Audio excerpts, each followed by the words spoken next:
Hi friends, in the last video I discussed about insomnia and today I will discuss another sleep disorder, that is sleep apnea. Sleep apnea, it is different from the snoring.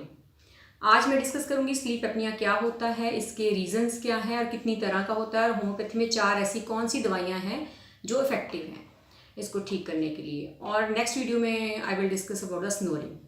सबसे पहले जानते हैं sleep apnoea होता क्या है। Sleep apnoea होता है, इसमें ड्यूरिंग स्लीप ब्रीदिंग स्टॉप करती है कुछ सेकंड्स के लिए। It can be from 1 time to 400 times. सांस आएगा, फिर कुछ पॉज लेगा, फिर सांस आएगा, फिर पॉज लेगा, जिसमें कि पेशेंट को कई बार पता भी चलता है कि मुझे ऐसे हो रहा है, कई बार नहीं भी पता चलता। और it can also lead to insomnia. कई बार पेशेंट को होता है कि एक बार सांस से 2-3 अटैक हो गया और उसके बाद उसको फिर नींद ही नहीं आती है। तो ये कितनी तरह का होता है? 2 तरह का होता है ये। एक तो होता है ऑब्स्ट्रक्टिव, दूसरा होता है सेंट्रल। ऑब्स्ट्रक्टिव में क्या होएगा कि जो हमारा एयरवे है, इसमें रीज़न क्या रहता है स्लीप एपनिया का कि जो ब्रेन है उसको ऑक्सीजन की सप्लाई नहीं हो रही प्रॉपरली, जिस वजह से फिर ये ब्रीदिंग स्टॉप करती है। तो उसका रीज़न एक तो होता है कि ऑब्स्ट्रक्टिव है कि कोई एयरवे में कुछ ऐसी चीज़ अटक रही है जिसकी वजह से सांस प्रॉपर नहीं आ रहा। ये ज़्यादातर कॉमन होता है ओबीज पीपल में। तो वेट की वजह से जो मसल्स हैं वो लैक्स कर जाते हैं ड्यूरिंग स्लीप, वो फिर एयरवे को ऑब्स्ट्रक्ट करते हैं, फिर सांस प्रॉपर नहीं आता। या फिर कोई ऐसी पैथोलॉजिकल और कंडीशन है लाइक टॉन्सिल्स बहुत ज़्यादा लार्ज हैं, या कोई एलर्जी कंडीशन है, साइनसाइटिस है, उसमें भी फिर ये ऑब्स्ट्रक्शन हो जाती है। सेकेंड थिंग है सेंट्रल। जो हमारा ब्रेन है वो हमारे बॉडी के सारे मसल्स को एक सिग्नल देता है जिससे वो काम करते हैं हमारे मसल्स। तो इस डिसऑर्डर में क्या होगा कि जो हमारा ब्रेन है, रेस्पिरेटरी जो सेंटर है ब्रेन में, वो प्रॉपर सिग्नल नहीं देगा लंग्स के मसल्स को ब्रीथ करने के लिए। इस वजह से प्रॉपर ब्रीदिंग नहीं होती, थोड़ी देर ब्रीथ होती है, फिर कुछ पॉज होता है, फिर ब्रीदिंग होती है, फिर पॉज होता है। तो फिर इसके बैड इफेक्ट क्या है और सिम्टम्स क्या है इसके? तो सबसे पहला सिम्टम तो इसका क्या होता है, स्नोरिंग। पेशेंट जो होएगा उसको बहुत लाउड स्नोरिंग होएगी और रेटलिंग होएगी, जैसे गले में गड़ गड़ की आवाज़ें आएंगी। दूसरा है उसको मॉर्निंग में हेडेक होएगा एंड दिन में फिर कंसंट्रेशन नहीं बढ़ेगी, स्लीपीनेस रहेगी, नींद आते रहना, चिड़चिड़ापन आना, मूड स्विंग्स करना, डिप्रेशन आना और बहुत ज़्यादा नर्वस रहना छोटी छोटी चीज़ों के लिए, क्योंकि नींद प्रॉपर उसको ऑक्सीजन ब्रेन को नहीं गई और प्रॉपर नींद उसकी पूरी नहीं हुई। और उसमें फिर ज़्यादा डेंजरस फैक्ट्स क्या हो सकते हैं? डेंजरस फैक्ट्स हैं जैसे heart failure, hypertension, they are more prone to hypertension, diabetes and palpitation, घबराहट होना। और it can also lead to sometimes it can also lead to death also due to the failure of the respiratory system. So इसमें फिर इसका treatment क्या है? तो एक तो है कि आप प्रॉपर एक्सरसाइज करो। Exercise is the best medicine. First of all, I always advise my patient to exercise, to do some breathing exercises, yoga exercises, and running, walking. Simple walk is the best exercise. Then second part is the homeopathic medicine. Homeopathy में 4 ऐसी दवाइयाँ हैं जो इसमें बहुत अच्छा काम करती हैं, तो आज मैं ब्रीफ में उनको डिस्कस करूँगी। सबसे पहले हमारी मेडिसिन है opium.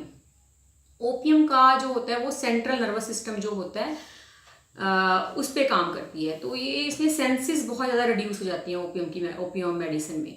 इनसेंसिबिलिटी of the all the nervous system. जैसे उसको कोई चोट भी लगी है तो जितना पेन उसको फील होना चाहिए, कि अगर उसको पेन फील ही नहीं होता, अगर बहुत डीप इंजरी भी हुई है तो पेनलेसनेस होती है उसमें कंडीशंस में। और रात को क्या होएगा, कोई पेशेंट सोएगा, उसकी एकदम से ब्रीदिंग स्टॉप होएगी, फिर उसको हिलाना पड़ेगा, तब उसकी ब्रीदिंग वापस आएगी। और उठ के बैठ जाएगा और फेस पूरा नीला हो जाएगा, लिप्स पूरे नीले हो जाएंगे और एकदम बाहर भागेगा कि मुझे हवा चाहिए, सांस आनी चाहिए। और बहुत ज़्यादा सुस्त होएगा, डलनेस बहुत ज़्यादा होएगी सेंसेस की, कुछ भी सेंसेस ज़्यादा अच्छे से काम नहीं करेंगी। तो उस केस में हम ओपियम एडवाइस करते हैं।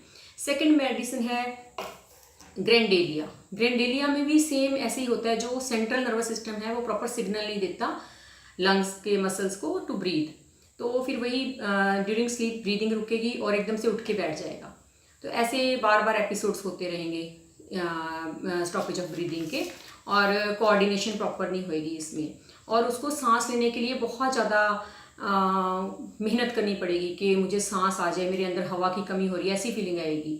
और उसको कंस्ट्रिक्शन फील होएगी अपने गले में, जैसे बस गला बिल्कुल जकड़ गया है। तो इस कंडीशन में और लेट नहीं पाएगा, उसको वो बैठना ही पसंद करेगा। तो उस केस में हम ग्रेंडेलिया देते हैं। देन थर्ड मेडिसिन है लेकेसिस। लेकिसिस में भी क्या होता है कि जैसे सोने जाता है उसको ऐसा लगता है कि गले में कुछ प्लग लाइक सेंसेशन होती है कि कुछ प्लग जैसे कुछ फंसा हुआ है जो ऊपर नीचे जा रहा है गले में। और अगर वो गर्म चीज़ पी ले तो उसको और ज़्यादा एग्रेवेशन हो जाती है, जैसे गर्म दूध पी के सो जाए तो और ज़्यादा उसको प्रॉब्लम होगी। अगर ठंडी चीज़ ले जैसे ठंडा पानी पी ले तो उससे थोड़ा सा उसको रिलीफ मिलेगा और वो बाहर की तरफ भागेगा सांस लेने के लिए। और उसको कई बार पूरी पूरी रात नींद नहीं आती है और उसको ड्रीम्स आएंगे स्नेक्स के, ऐसे इस तरह के हॉरिबल, पानी दिखेगा उसको अगर थोड़ी देर नींद आएगी तो इस तरह के सिम्टम्स होते हैं लेकेसिस में। नेक्स्ट मेडिसिन इज़ नाज़ा। नाज़ा में क्या होता है कि उसको ऐसी सेंसेशन होती है कि जैसे चेस्ट के ऊपर कुछ पड़ा है, भार पड़ा है, पेल्पिटेशन होएगी, बहुत ज़्यादा घबराहट होएगी उसको, और उसको भी ऐसे लगेगा कि गले में कुछ फंसा हुआ है और सांस लेने के लिए बड़ी कोशिश करेगा नाज़ा का पेशेंट। और उसकी जो पल्स होएगी, मेन सिम्टम होता है इसका, पल्स भी साथ में इरेगुलर हो जाएगी, पल्स प्रॉपरली काम नहीं, प्रॉपर उसकी हम देखेंगे चेक करेंगे तो पल्स इरेगुलर होगी, कभी चलेगी कभी नहीं चलेगी। तो इस तरह के सिम्टम नाज़ा में होते हैं। तो ऐसे बहुत सारी दवाइयाँ हैं अकॉर्डिंग टू कॉज, जैसे मैंने बताया कि ऑब्स्ट्रक्टिव में तो tonsillitis can be also a cause, और साइनसाइटिस और any kind of allergy condition can be the cause of sleep apnoea. तो हमें उस पर जाना पड़ता है कि एक्चुअल में कॉज क्या है इस डिजीज़ का, अकॉर्डिंग टू दैट मेडिसिन देंगे तो ये हमेशा के लिए ठीक हो जाएगा। तो आई होप आपको कुछ जानकारी मिली होगी कि स्लीप एपनिया क्या होता है। नेक्स्ट वीडियो में मैं डिस्कस करूँगी स्नोरिंग के बारे में। स्नोरिंग ये बहुत लोगों की बहुत बड़ी प्रॉब्लम है। स्नोरिंग से आई थिंक 80% लोगों को ये प्रॉब्लम रहती है स्नोरिंग की। तो इसमें होम्योपैथी कैसे काम करती है और कौन कौन सी दवाइयाँ हैं इसमें। सो अगर आपको ये मेरी वीडियो अच्छी लगी तो प्लीज़ मेरे चैनल को सब्सक्राइब कीजिए और लाइक बटन ज़रूर दबाइए। Thank you so much.